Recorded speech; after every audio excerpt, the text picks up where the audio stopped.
It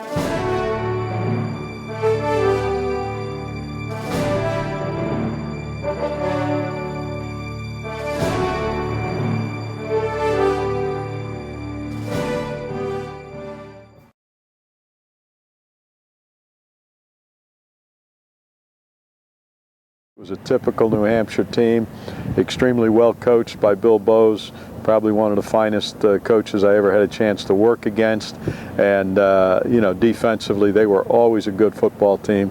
And offensively, at that time, New Hampshire was a running team. And, of course, now they've evolved today, you know, in 2009, and they have been through the decade, they've been a great passing team.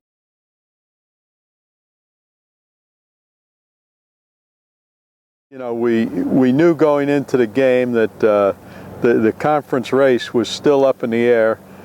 We were unbeaten in the conference race, but New Hampshire had lost 21-20, I think, to BU earlier in the season. And, of course, we had beaten BU. So both BU and New Hampshire had a loss. And I think Mass had a couple of losses. Connecticut had a couple of losses. So it was BU, UNH, and Rhode Island. And, you know, you're hoping to control your own destiny for the playoffs and for the championship.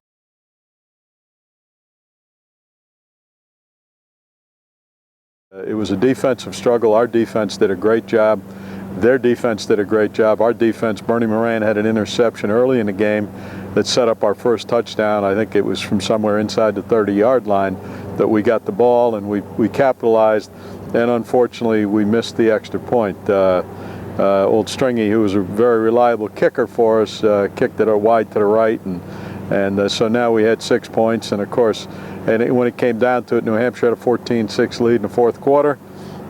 We drove down with a couple of minutes to play, scored, hoped to get the 2-point play to tie it up, and we were unsuccessful. Tommy was sacked on that 2-point play, so we went away with a 14-12 loss, which at that point probably made most people look at it and say, that's it for the playoffs, that's it for the conference championship. And, you know, as it turns out, you never know what's going to happen in football until you play all the games.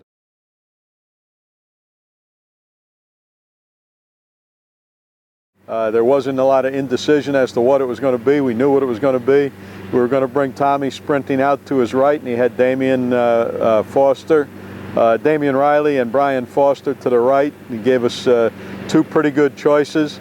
And Tommy, you know, that's kind of a high percentage protection scheme. And I give New Hampshire a lot of credit with Bill Bowes and his staff. They did a great job.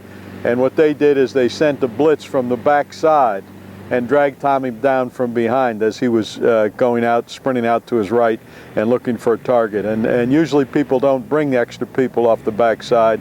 New Hampshire did. It worked certainly to their credit and to their favor, and they sacked Tommy. He didn't even know it was coming. It was coming off his back edge because it was a sprint out. And you know, I think there were a couple of minutes left in the game. We were down 2 points, and as we know, nothing more happened after that. We stayed down 2 and lost our first conference game.